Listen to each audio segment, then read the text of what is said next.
যে গোরা অনুরাগে মোর পরানো কাতরে, নিরবধি ছল ছল আঁখি জল ঝরে। গৌরাঙ্গ মহাপ্রভু এই পৃথিবীতে এসেছিলেন বলে, বিশেষ করে এই বাংলার মাটিতে এসেছিলেন বলে আজ আমরা কলিযুগের মানুষরা খানিকটা হরিনাম শোনার সৌভাগ্য পেয়েছি।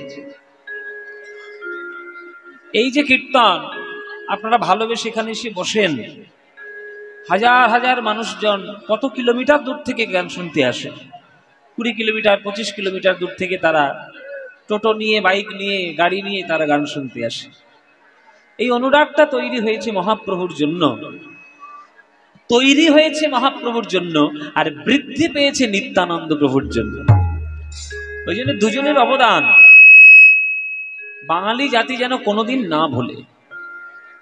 আমাদের দুর্ভাগ্য যে আমরা নিত্যানন্দর মহাপ্রভুকে নিয়ে কোনো পাঠ্য বইয়ে তাদের আমরা কোনো পাঠ পাই না। এখনকার দিনে ছেলেপুলেরা তারা ইতিহাস জানছে বটে, তবে বাংলার ইতিহাস তারা কখনো ভালো করে জানতেই পারছে না যে চৈতন্য মহাপ্রভুর অবদান কি। আমরা শুধুমাত্র তাকে একটা ধর্মীয় বেড়াজালে রেখে দিয়েছি যে তিনি একটা বৈষ্ণব, তিনি হরিনাম করেছেন, তাই আমরা যারা হরিনাম করব কেবলমাত্র তাকেই আমরা ডাকবো। এইটার বেড়াজালে আমরা চৈতন্য মহাপ্রভুকে রেখে দিয়েছি। কিন্তু এইটার বাইরে তার অবদান যে সামাজিক স্বীকৃতি হিসেবে কত গভীর, কত বিরাট, সেইটা নিয়ে চর্চা করার মতো সময় বাঙালিদের নেই। বাঙালিরা নিজেদের ইতিহাসের বইয়ে মোগলদের ইতিহাস পাতার পর পাতা, পাঠানদের ইতিহাস পাতার পর পাতা, খিলজিদের ইতিহাস পাতার পর পাতা, ইংরেজদের ইতিহাস পাতার পর পাতা, কিন্তু গৌরাঙ্গ মহাপ্রভুকে নিয়ে মাত্র 10খানা লাইন, নিত্যানন্দকে নিয়ে কোনো লাইন ইতিহাসের বইয়ের পাতার মধ্যে নেই। তাহলে ছেলেপুলেরা কি সমাজ বুঝবে, আর কি প্রেম বুঝবে, কি মানবতা বুঝবে, আর কি তারা মানুষ হবে? এর থেকে দুর্ভাগ্য আর কিছু হয় না। চৈতন্য যতটুকু আপনারা পরিচয় পান এই কীর্তনের মাধ্যমে, আমরা কীর্তনিয়ারা একটু পড়াশোনা করে গান করতে আসি, খানিকটা আমরা জানতে পারি, সেগুলো আসরে আপনাদের মাধ্যমে দিতে পারি, তখন আপনারা খানিকটা শোনেন। তাই যখন শুনবেন কীর্তনানন্দ আমার চৈতন্য মহাপ্রভুর অবদান, সেটাকে ইতিহাসের কথা বলে মনে রাখবেন, তবেই আপনারা তাকে সম্মানটা জানাতে পারবেন যে মহাপ্রভু আমাদের জন্য কি নিয়ে এসেছেন। রূপ গোস্বামী শ্লোক লিখেছেন। রূপ গোস্বামীর উজ্জ্বল নীলমণি বলে একটা গ্রন্থ আছে, সেই গ্রন্থটা পড়তে হয়। আর আরেকটা গ্রন্থের বর্ণনা ভূমিকার সময় এই শ্লোকটা লেখা আছে। আরেকটি গ্রন্থে দানকেলি কৌমুদী গ্রন্থ রয়েছে, তার এই মঙ্গলাচরণে এই শ্লোকটি লেখা আছে যে অনর্পিত চরিং চিরা করুণায় অবতীর্ণ কলৌ সমর্পয়িতমোন্নত উজ্জ্বল রসাম স্বভক্তি শ্রিয় হরিপুরট সুন্দর দ্যুতি কদম্ব সন্দীপিত সদা হৃদয় কন্দরে স্ফুরত শ্রী সচিদন্দন। বলছে অনর্পিত চরিং চিরা, যেটা কখনো কোনো কালেই দান করা হয়নি, সেইটা দেওয়ার জন্য চৈতন্য মহাপ্রভুর আবির্ভাব। সেটা কি? অনর্পিত চরিং চিরা করুণায় অবতীর্ণ হল, করুণা করিয়া মহাপ্রভু অবতীর্ণ হলেন। কি না সমর্পয়িতিম, সমর্পণ করার জন্য। কি সমর্পণ করার জন্য?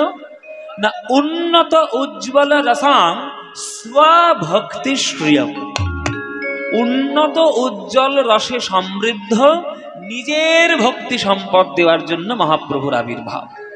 মানে গোলকের প্রেম সম্পত্তি দেওয়ার জন্য আজ কলিযুগে মহাপ্রভুর আবির্ভাব। আর সেই মহাপ্রভু হাতে ধরে পায়ে পড়ে যেচে যেচে সেই প্রেম আমাদের দিয়ে গেছে। যেহেতু তিনি যেচে যেচে দিয়েছে, ওই জন্য বেশিরভাগ ভক্তরা তাকে সম্মান দেয় না। যেচে পেলে অনেকে তার সম্মান দিতে জানে না। যখন টাকা পয়সা দিয়ে কিনতে হয় তখন তাকে যত্নে রেখে দেয় তুলে সিন্ধুকের মধ্যে, আর যখন ফ্রিতে পেয়ে যায় তখন অযত্নে ফেলে রাখে পথের পাশে।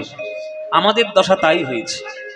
মহাপ্রভু যেচে যেচে দিয়েছেন হরিনাম, যে কলিযুগে হরিনাম ছাড়া কোনো রাস্তা নেই ঈশ্বর পাওয়ার। তাই আপনাদের চরণে আমি প্রার্থনা করি, আপনারা হরিনাম করুন, তোমরা হরিনাম বলো। উন্নত উজ্জ্বল রসাং স্বভক্তি শ্রিয়া হরিপুরট সুন্দর দ্যুতি কদম্ব সন্দীপ। নিজের ভক্তি সম্পদ মহাপ্রভু সবার চরণ জড়িয়ে ধরে নিজের ভক্তি সম্পদ দিয়েছে। কি না হরিনাম, যে নামের মধ্যে সকল কিছু পাওয়া যায়, সকল মানব বন্ধন তৈরি করা যায়। জাত পাত উঁচু নিচু বর্ণ বিভেদ কোনো কিছু নাই। মহাপ্রভুর হরিনামের মালার মধ্যে মুসলমান হরিদাস চাঁদকাজিও যেমন ছিলেন, ব্রাহ্মণ কেশব কাশ্মীরি সার্বভৌম ভট্টাচার্যও ছিলেন, আবার অদ্বৈত আচার্যও ছিলেন, আবার শাক্ত ব্রাহ্মণ চাপাল গোপালও ছিলেন। কে নেই? তো সেই মালা, সেই প্রেম দেওয়ার জন্য তিনি আবির্ভূত হয়েছেন। তাই অনর্পিত চরেং চিনা করুণায় অবতীর্ণঃ কলো সমর্পয়তি মুন্নত উজ্জ্বল রসাং স্বভক্তি শ্রিয়ম হরিপুরট সুন্দর দ্যুতি কদম্ব সন্দীপিত সদা হৃদয় কন্দরে স্ফুরতুব শ্রী শচীনন্দন। এই মহাপ্রভুর আবির্ভাব এবং চরণ ধরে প্রেম প্রদান, এগুলো যদি আমরা মনে রাখতে পারি তবেই আমরা মহাপ্রভুকে বুঝবো। নইলে শুধু ওই বইয়ের পাতায় পড়ে থাকবে, মন্দিরের কোনায় পড়ে থাকবে, শুধু একটা ফুল চড়িয়ে দিয়ে আসবো আর দুপাতা পড়ে নেব, ছবিটা দেখবো, ভেতরের কিছু লাভ হবে না। ওই জন্য ভেতরের মধ্যে মহাপ্রভুকে রাখতে হবে। হ্যাঁ, ওই জন্যই বলেছে যে আমার যে প্রেম পাওয়ার জন্য ব্রহ্মা গুল্ম লতা হওয়ার চেষ্টা করেছে, যে প্রেম পাওয়ার জন্য উদ্ধব পাথর হওয়ার চেষ্টা করেছে, সেই প্রেম আমরা পেয়েছি। বলে ব্রহ্মার দুর্লভ গোলকের প্রেম অযাচকে দিবে আনি। ব্রহ্মার দুর্লভ গোলকের প্রেম অযাচকে দিবে ব্রহ্মার দুর্লভ গোলকের প্রেম অযাচকে দিবে আনি। ব্রহ্মার দুর্লভ গোলকের প্রেম অযাচকে দিবে প্রভু বীর চন্দ্রিকায় সেদিন বীর চন্দ্রিকায় সেদিন বিলাইবে, বীর চন্দ্রিকায় সেদিন খালাস পাইবে। বীর চন্দ্রিকায়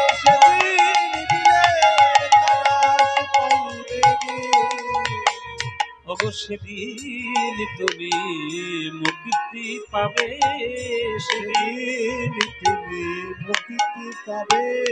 যেদিন দ্বারে দ্বারে প্রেম বিলাইবে, সেদিন তুমি মুক্তি পাবে। দ্বারে দ্বারে প্রেম বিলাইবে, সেদিন তুমি মুক্তি পাবে। যেদিন দ্বারে দ্বারে প্রেম বিলাইবে, লোকের হাতে ধরে পায়ে করে দ্বারে দ্বারে বিলাইবে, লোকের হাতে ধরে পায়ে করে দ্বারে দ্বারে বিলাইবে। ওই হরিনাম হরিনাম লহ মনে দ্বারে বিলাইবে, ওই ধুলাই গড়া গড়ি দিয়ে, ওই ধুলাই গড়া গড়ি দিয়ে, ওই নয়ন ধারায় ভেসে ভেসে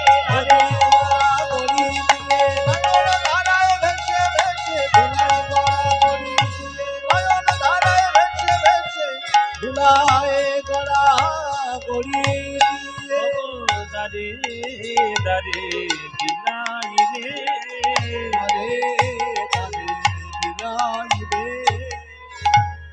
তাই মহাপ্রভুর আশা, রাধারানীর কাছ থেকে প্রেম ঋণ শোধ করার জন্য রাধা কৃষ্ণ মিলিত তনু সোনার গৌরাঙ্গ হয়ে আজকে মহাপ্রভুর আশা।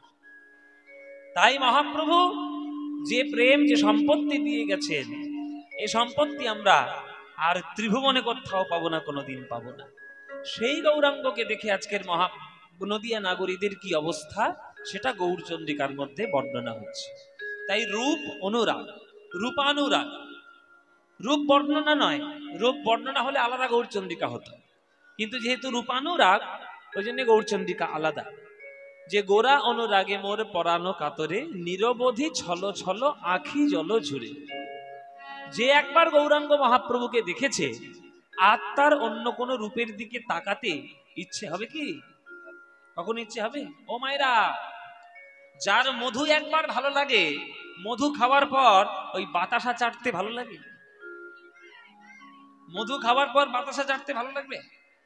আরে মধু মধু, তার মধ্যে অ্যান্টিবায়োটিক কত রকম শক্তি রয়েছে, অ্যান্টিফাঙ্গাল তার মধ্যে প্রপার্টি রয়েছে, সেটা খেলে শরীর ভালো হবে। আর চিনি দেওয়া সাদা সাদা গোল গোল বাতাসা ছুঁড়ে মারলে কপালও ফাটবে, আর খেলে তোমার পেট গরম হবে। চিনি, চিনি দিয়ে বাতাসা। আগেকার দিনে তো গুড়ের বাতাসা হতো, এখনকার দিনে সব সোজা হয়ে গেছে চিনির বাতাসা। ও মায়েরা, আগেকার দিনে আমরা যখন ছোট ছিলাম, আমরা তখন চিনির বাতাসা কখনো দেখেই নি, সব গুড়ের বাতাসা। বড় বড় বড় বড় বাতাসাগুলো বলা হতো ফুল বাতাসা। হ্যাঁ, ফুল বাতাসা। হ্যাঁ হ্যাঁ হ্যাঁ, ফেনি বাতাসা, ফেনি বাতাসা। আপনাদের দিকে পাওয়া যায়? হ্যাঁ, ফেনি বাতাসা। তাই মধু খাওয়ার পরে বাতাসা চাটতে ইচ্ছে করবে? জীবন ইচ্ছে হবে না। তেমনি গৌরাঙ্গ মহাপ্রভুকে যে একবার নয়ন ভরে দেখবে আর তার জগতের অন্য কোনো রূপ ভালো লাগবে? জীবনে ভালো লাগবে না। তাই মহাপ্রভুর রূপ দেখলে হৃদয় ভরে যায়। সে তার রূপ আছে না রূপ নেই সেটা দার্শনিক ব্যাপার, কিন্তু যারা একবার তার রূপ হৃদয়ের মধ্যে দর্শন করে নিয়েছে আর তাদের অন্য কোনো রূপ দেখতে হবে না, ভালো লাগবে না। ওই জন্য কবি একটা গান লিখেছেন, তুমি অরূপ স্বরূপ সগুণ নির্গুণ দয়াল ভয়াল হরি হে, আমি কি বা বুঝি আমি কি বা জানি, আমি কেন ভেবে মরি হে। অরূপ স্বরূপ সগুণ নির্গুণ দয়াল ভয়াল হরি, আমি কি বা বুঝি আমি কি বা জানি, আমি কেন ভেবে মরি। অরূপ স্বরূপ সগুণ নির্গুণ দয়াল ভয়াল হরি হে। ব্যাখ্যা, অরূপ স্বরূপ সগুণ নির্গুণ দয়াল ভয়াল হরি। একটা ভগবান সবসময় দুটো করে রূপ করছে। কখনো তিনি রূপহীন হয়ে যাচ্ছে, কখনো তিনি রূপময় হয়ে যাচ্ছে। কখনো তিনি গুণহীন হয়ে যাচ্ছেন, কখনো তিনি গুণময় হয়ে যাচ্ছে। কখনো তার রূপ আছে বোঝা যাচ্ছে, কখনো তার রূপ নেই বোঝা যাচ্ছে। কখনো তিনি দয়াল হয়ে যাচ্ছেন, কখনো তিনি ভয়াল হয়ে যাচ্ছেন। তাহলে কোনটা সত্য? রূপ আছে এটা সত্য, না রূপ নেই এটা সত্য? ভগবান দয়াল এটা সত্য, না ভগবান ভয়াল এটা সত্য? ভগবানের গুণ আছে এটা সত্য, না ভগবানের গুণ নেই এটা সত্য? কোনটা সত্য? কবি প্রশ্ন করছেন। ও মায়েরা, কোনটা সত্য? বাবারা, কোনটা সত্য? ভগবান রূপ আছে না রূপ নেই? আছে। ওই দেখাও দেখি ভগবান কেমন দেখতে। রূপ যখন আছে বলছো তাহলে তোমাদের দেখাতে হবে এইটা হচ্ছে রূপ। বাবা এত সোজা? তাহলে তো আমরাও তো হয়ে যেতাম পদকর্তার, আমরাও হয়ে যেতাম সাধক। তাদের কথাগুলোকে বুঝতে হবে মন দিয়ে, দর্শন দিয়ে, যুক্তি দিয়ে। ভগবানের রূপ আছে এটাও যেমন সত্য, ভগবানের রূপ নাই এটাও তেমন সমানভাবে সত্য। বলে এটা আবার কেমন কথা হলে? তো দু নৌকায় পা দিয়ে চলা, এটা দু নৌকায় পা দিয়ে চলা আছে। কিরকম? এই আকাশ থেকে যখন একটা প্লেন উড়ে যায়, আকাশের রং কেমন? আকাশের রং কেমন? নীল। এবার এইখান থেকে মাটির থেকে যখন প্লেন উড়ে যায় তখন প্রায় ৩২,০০০ ফুট উপরে থাকে। তাই আকাশ তুমি যখন ৩২ নিচের থেকে দেখছো নীল রং, ওই প্লেনটা যখন আকাশের উপর দিয়ে যাচ্ছে তখন কি প্লেনটা নীল হয়ে যাচ্ছে? আমরা ওই ৩২,০০০ ফুট উপর থেকে দেখছি আরো নীল উপরে রয়েছে। ৩২,০০০ ফুট উপরে গিয়ে দেখছি কোনো রং নেই, ওইখান থেকে দেখতে পাচ্ছি আরো উপরে গেলে বোধহয় নীলটা পাবো, সেইখানে উঠে গেলে দেখা যাচ্ছে আরো নীল পাবো। ওই উপরে উঠতেই থাকবে, নীল আর কখনো খুঁজে পাবে না। তাহলে এই যে নীলটা খুঁজে পেলাম না, তাহলে কি আমি বাড়িতে এসে বলবো যে আকাশ নীল নয়? আকাশ নীলই বটে, তবে সেটা ধরার জন্য আমাদের সাধনা যাবে না। আবার তার মধ্যে নীল আছেও বটে। দেখবেন যারা বিজ্ঞানী, হ্যাঁ, তারা দেখবেন যখন স্পেস স্টেশনে থাকে, তারা কিন্তু পৃথিবীর সৌন্দর্য, আকাশের সৌন্দর্য যতটা দেখতে পায়, আমরা তো ততটা পারবো না। তাই রূপ আছে এটাও যেমন সত্য, রূপ নাই ওটাও তেমন সত্য, সমানভাবে। ভগবান কখনো দয়াল, ভগবান কখনো ভয়াল। যখন তিনি বিনা পানি রূপে সরস্বতী রূপে তিনি বসেন, তিনি তখন দয়াল। আর যখন তিনি চণ্ডিকা মা রূপে যখন অসুরদের মুণ্ডচ্ছেদন করেন, তখন তিনি হন ভয়াল। দুটোই সত্য, সমানভাবে সত্য, কোনোটাই ফেলে দেওয়া যাবে না। দয়াল ভয়াল হরি হে, আমি কি বা বুঝি, আমি কি বা জানি, আমি কেন ভেবে মরি। অরূপ স্বরূপ সগুণ নির্গুণ দয়াল ভয়াল হরি হে, আমি কি বা বুঝি, আমি কি বা জানি, আমি কেন ভেবে মরি। কি রূপে এসেছি, কেমনে বাজাবো, তা ভাবিয়ে কেন জীবন কাটাবো। কি রূপে এসেছি, কেমনে বাজাবো, তা ভাবিয়া কেন জীবন কাটাবো। তুমি আনিয়াছো তোমারে পাবো, তাই শুধু মনে করি। অরূপ স্বরূপ সগুণ নির্গুণ দয়াল ভয়াল হরি হে, আমি কি বা বুঝি, আমি কি বা জানি, আমি কেন ভেবে মরি। ভগবান কেন এইরকম রূপে এলেন, ভগবান ওই রূপে কেন এলেন, সেটা আমাকে জিজ্ঞাসা করে আসবেন? এটা তার জগৎ, তার পৃথিবী, তার সূর্য, তার চন্দ্র, তার তারা, বিশ্ব ব্রহ্মাণ্ড তার। তিনি মালিক, তিনি যা করবেন আমাদের মেনে চলতে হবে।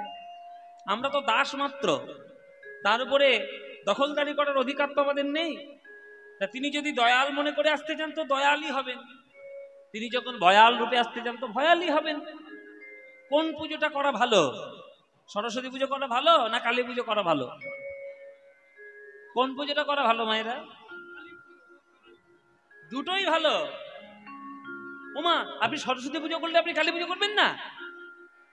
সরস্বতী পুজো করতে হবে, নইলে তুমি বেদ বিদ্যা জ্ঞান বুদ্ধি পাবে না। আবার কালী পূজাও করতে হবে, নইলে সমাজের অন্যায়কে রুখে দাঁড়ানোর ক্ষমতাও তোমার মধ্যে থাকবে না। কালী, অসুরদের মুণ্ডচ্ছেদ, দুটোই দরকার, কোনোটাই বাদ দেওয়া যাবে না। তাই সরস্বতী রূপে তিনি দয়াল, আবার কালী রূপে তিনি ভয়াল। তুমি যখন মা হও, তুমি যখন মা, তোমার 5 বছরের বা 10 বছরের সন্তান যখন একটা অন্যায় করেছে, খুব বড় ধরনের একটা অন্যায় করে ফেলেছে, তা তুমি একটা চর কষাবে না? তুমি তাকে শাসন করবে না? শাসন করো। বাচ্চাদের শাসন করা ভুলে যাচ্ছে বলে বাচ্চাদের এই যা তা হয়ে যাচ্ছে। আমরা ছোটবেলায় মার যা খেয়েছি, এইসব বাচ্চারা ভাবতেই পারবে না। স্কুলের মাস্টারমশাইদের কাছে যা সব মারধর খেয়েছি, আর আমার মার হাতে তো খুবই মার খেয়েছি। হ্যাঁ, বলতে লজ্জা নাই, মার হাতে তো মার খেতেই হবে। বাচ্চা যখন শাসন অন্যায় করবে, শাসন করুন। আবার সেই বাচ্চা যখন মাধ্যমিকে স্টার পাবে, ওই মা গিয়েই দেখবেন ওই নানুর থেকে সব থেকে ভালো মিষ্টিটা কিনে নিয়ে এসে ছেলের মুখে দেবে। তাহলে আমি কি মনে মনে ভাববো? কোন মাকে আমি ডাকবো? আমাকে চর মেরেছে তাই অভিমানে বসে থাকবো, না মা আমাকে মিষ্টি খাইয়েছি বুকে জড়িয়ে ধরবো? কোনটা চাই আমার? আমার মা চাই। আমার মা কখনো দয়াল হবেন, মা কখনো ভয়াল হবেন। মা যেমন মা হয়, তার শাসনের রূপও রয়েছে, তার স্নেহের রূপও রয়েছে, তেমনি ভগবান ভগবানই হয়। তার জগৎকে চালানোর জন্য তিনি কখনো দয়ালু হবেন, কখনো ভয়ালু হবেন। দয়াল ভয়াল হরি হে, আমি কি বা বুঝি, আমি কি বা জানি, আমি কেন ভেবে মরি। অরূপ স্বরূপ সগুণ নির্গুণ দয়াল ভয়াল হরি হে, আমি কি বা বুঝি, আমি কি বা জানি, আমি কেন ভেবে মরি। কি রূপে এসেছি, কেমনে বাজাবো, তা ভাবিয়ে কেন জীবন কাটাবো। তুমি আনিয়াছো তোমারেই পাবো, তাই শুধু মনে করি। এটা হচ্ছে গান।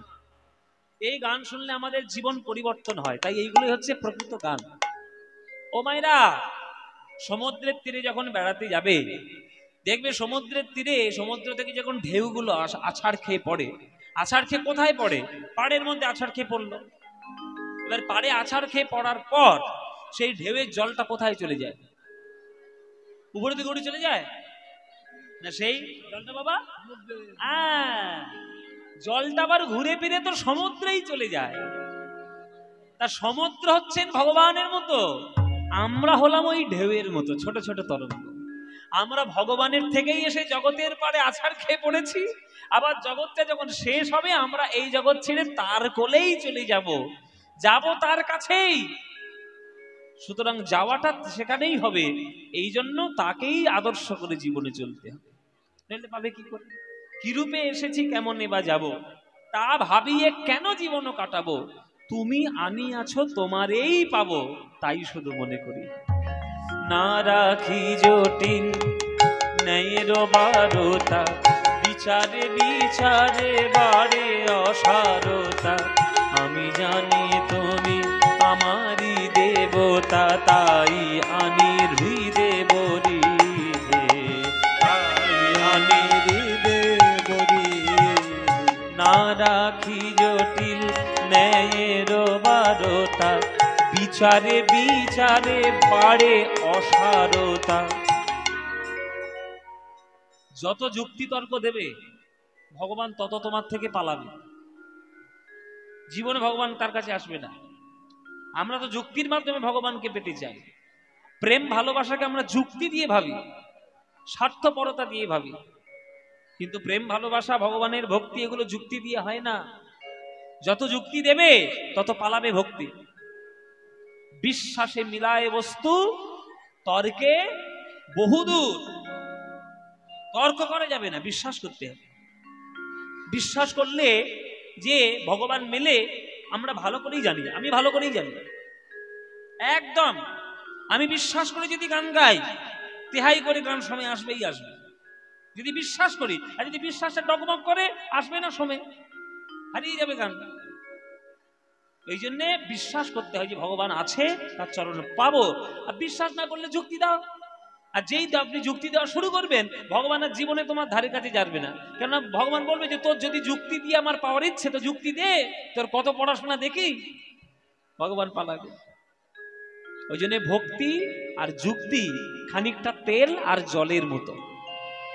তেল আর জল জীবনে একসঙ্গে মিলবে না।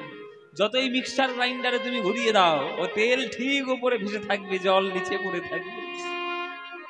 যুক্তি হলো তেলের মতো, ভগবান হলো জলের মতো, সে পড়েই থাকে।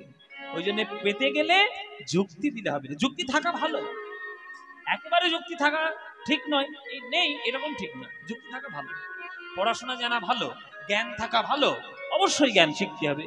কিন্তু সেটা যদি ভক্তি মিশ্রিত না হয়, তাহলে কিন্তু সে জ্ঞানের কোনো দাম নেই, কোনো দাম নেই। প্রহ্লাদের কথা ভাগবতে পরিষ্কার করে লেখা। তার বাবাকে সে বলেছে, বাবা, জগতের যত পড়াশোনা রয়েছে সব থেকে শ্রেষ্ঠ পড়াশোনা হচ্ছে নববিধা ভক্তি। শ্রবণং কীর্তনং বিষ্ণু শরণং পাদ সেবনম অর্চনং নন্দনং স্বক্ষং দাস্বং আত্মনিবেদনম। নববিধা ভক্তি হচ্ছে জগতের শ্রেষ্ঠ পড়াশোনা, বাকিগুলো গৌণ। প্রধান হচ্ছে ভক্তি, তারপরে যুক্তি। ভক্তি যদি না থাকে তোমার কোনো যুক্তি কোনো কাজে হবে না। ভক্তিবিহীন মানুষ যে কোনো সময় যুক্তি দিয়ে পশুর রূপ ধারণ করতে পারে।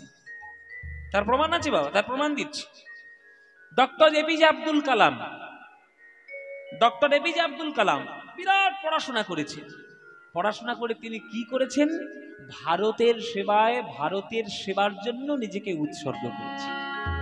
তাহলে একটা মুসলমান সে ভারতের সেবার জন্য নিজেকে উৎসর্গ করলেন, পড়াশোনা করে জ্ঞান লাভ করে মানুষের মতো মানুষ হলেন। সবার বাড়িতে একটা করে ছবি তার আছে, সবাই আমরা তাকে প্রণাম করি, শ্রদ্ধা করি। আর একটা মুসলমান আছে, ওসামা বিন লাদেন ছিল। লাদেন বিরাট পড়াশোনা করেছে। কি পড়াশোনা করে কি করলো? লোককে কি করে মারতে হয় সেই বোমা তৈরি করে হাজার হাজার মানুষকে মারার যুক্তি রাস্তা দিয়েছে। তার ছবি কারোর বাড়িতে আছে? যদি কারোর বাড়িতে থাকে ছিঁড়ে নিয়ে এসে ফেলে দেবে দূর করে, কেননা সমাজ বিরোধী, সন্ত্রাসবাদী। যে মানব ধ্বংসের কাজে লেগেছে যুক্তি দিয়ে, আর ডক্টর এপিজে আব্দুল কালাম মানব বন্ধনের কাজে লেগেছে তার ভক্তি দিয়ে। ওই জন্যই আমরা তাকে শ্রদ্ধা করে প্রণাম করি। তার ছবিটা দেখলে মাথায় এমনি এমনি নিচু হয়ে যায়, বলতে হয় না মাথা নিচু করো, এমনি নিচু হয়ে যায়। আর আরেকটা জনের ছবি দেখলে মনটা ঘৃণায় ভরে যায়। এই হচ্ছে ভক্তি আর যুক্তির পার্থক্য। রাবণের মতো তখনকার দিনের পণ্ডিত কেউ ছিল? ত্রেতা যুগে রাবণের মতো পণ্ডিত কেউ ছিল না, এমনকি রামও নয় এত বড় পণ্ডিত। কিন্তু তবু সেই রাবণের বংশ নির্বংশ হলো, ধ্বংস হলো। কেন? ওই বেশি যুক্তি দেখানোর ফলে। অহংকার, অহমকা, গর্ব, যুক্তি, পড়াশোনা, যুদ্ধবিদ্যা, কূটনীতি সব শিখেছে, মানব বন্ধনের রাস্তা সে তৈরি করতে পারল না। ওই জন্য আজও পর্যন্ত তার নামে কেউ নাম রাখে না, রামের নামে সবাই নাম রাখে। রাম চক্রবর্তী, রাম ভট্টাচার্য, রাম চট্টোপাধ্যায়, হ্যাঁ সব আছে, কিন্তু কোথাও কোনো পাড়ায় গিয়ে দেখতে পারবেন রাবণ কুমার ভট্টাচার্য আছে, রাবণ কুমার সেনগুপ্ত আছে? তার নামে কেউ কখনো নাম রাখবে না। এই কর্মই মানুষকে শ্রেষ্ঠ করে। তাই যুক্তি নয়, ভক্তি দিন। না রাখি জটিল ন্যায়ের বারতা, বিচারে বিচারে বাড়ে অসারতা। আমি জানি তুমি আমারই দেবতা, তাই আনি হৃদে বলি,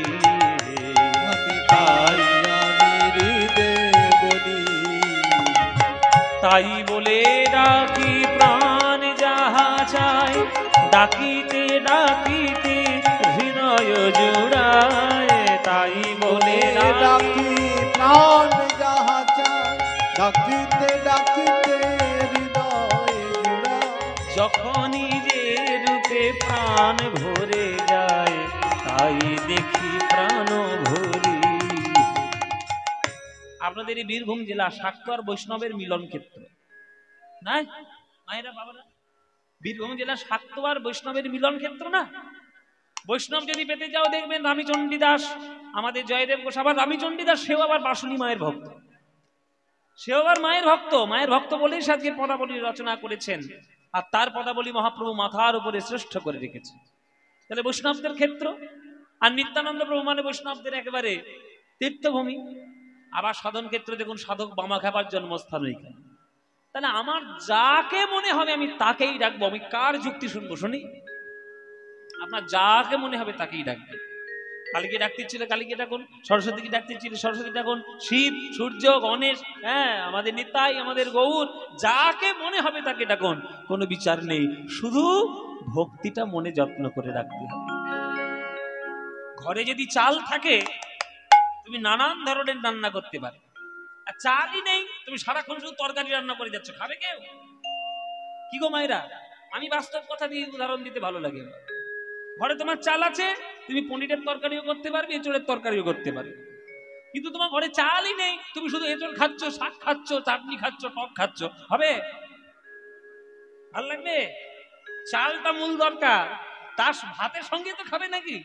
এই যে আমাদের এখানে চারকল গ্রামে ভক্ত সেবা হয়, হাজার হাজার মানুষ আসে প্রসাদ সেবা করে যায়, তারা কি শুধু তরকারি খেয়ে যায়? ভাতের সঙ্গেই তো তরকারিটা খায়, অন্নের সঙ্গেই তো তরকারিটা পাবে।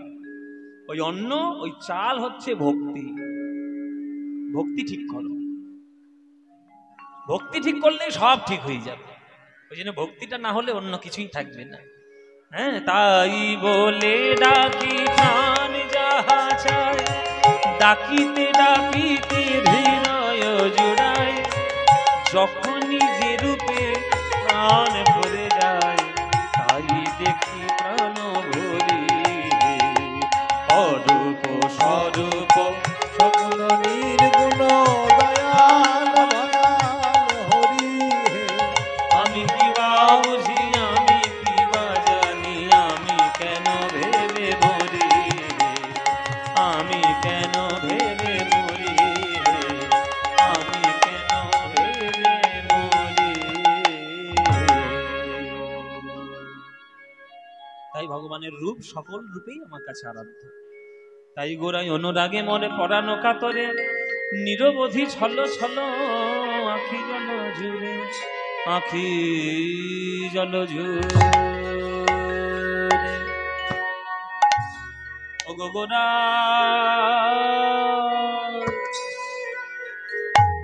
গোনা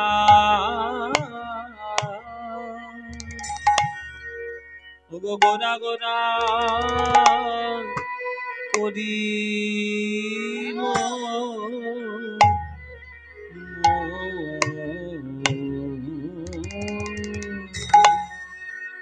ও কি হলো ব্যাধি ব্যাধি রে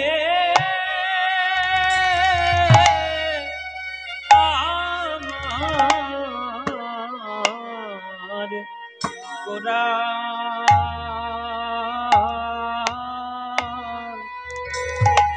গোরা করি কি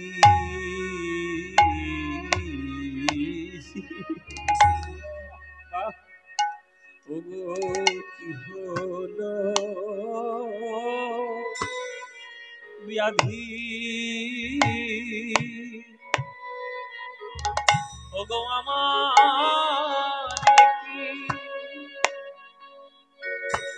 কি ব্যাধি হলো রে ওগো আমার কি ব্যাধি হলো রে আমি আর যে ধৈরাজ ধরতে নারি ওগো আমার কি বড় একতালি গান কীর্তনের গানের সব বড় একতালি আমার কি ব্যাধি হলো রে ওগো আমার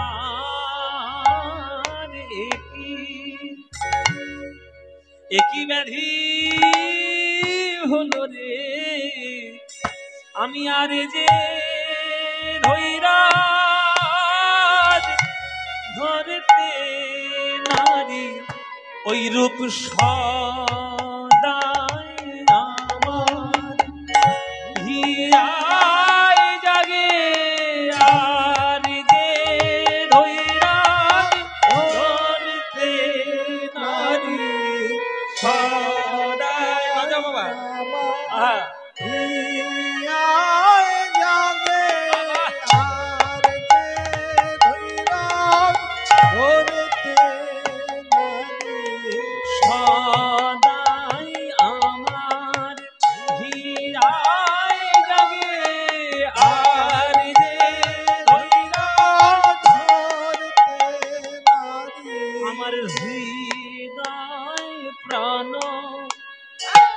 আকুল করে আর যে ধৈরাজ ধরতে নারী মন প্রাণ আকুল করে আর যে ধৈরাজ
রে আমার গোরা গো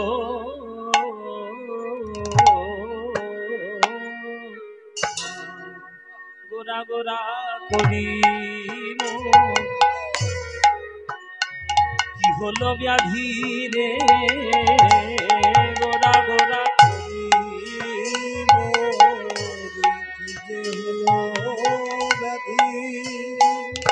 ওগো নিরবধি পরে মনে নিরবধি পরে মনে আমার গোরা গুণ নিধি রে নিরবধি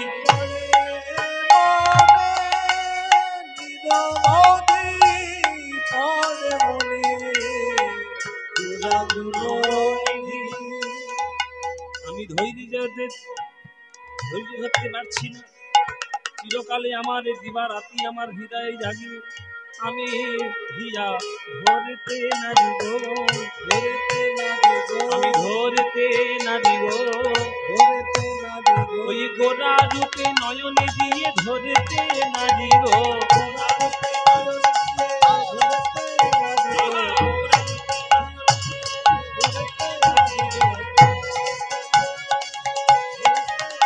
ওই সদাই আমার হিয়াই জাগে ধরতে না দিব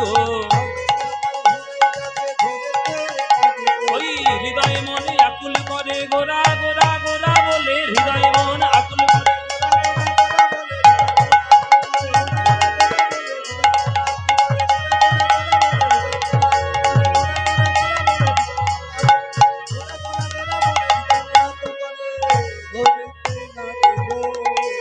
দিবানিশি পড়ে মনে দিবানিশি পড়ে মনে আমার গোরা গুণ নিধি রে গোরা গুণ গোরা গোরা করি মোর কি হলো ব্যাধি নিরবধি পড়ে মনে গোরা গুণ নিধি যদি এই যে বললাম মায়েরা যে মধু পাওয়ার পর যেমন বাতাসা চাটতে ইচ্ছে করে না তেমনি গৌরাঙ্গকে হৃদয়ে জড়িয়ে ধরার পর কারোর অন্য কোনো প্রেম হৃদয়ে ধরতে ইচ্ছে করবে ও মায়েরা এখানে আপনারা যারা গান শুনতে এসেছেন আপনারা যারা যারা গান শুনছেন প্রেম কারা কারা করেছেন হাত তুলুন বলে বাবা বর্ষা একবার সেটেই যাচ্ছে তুমি প্রেম করার মনে পড়েছে ও মায়েরা প্রেম প্রেম করেছো হ্যাঁও বলে না নাও বলে না করেছো হ্যাঁ কি না